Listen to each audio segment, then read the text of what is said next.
Se avete prenotato una visita medica, non vi siete presentati e avete dimenticato di disdire l'appuntamento, ora vi sarà addebitato il costo dell'intera prestazione.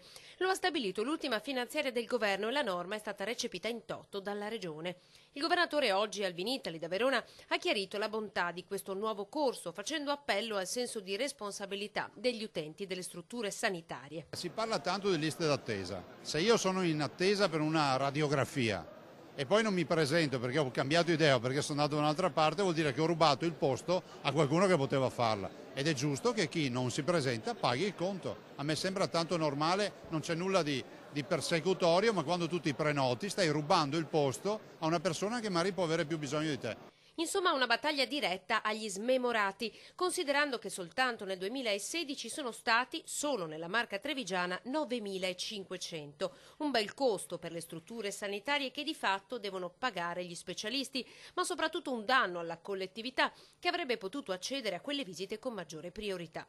Per arginare gli smemorati e contenere il fenomeno, l'ULSS Trevigiana ha già predisposto un servizio di SMS che avvisa gli utenti dell'appuntamento 5 giorni prima.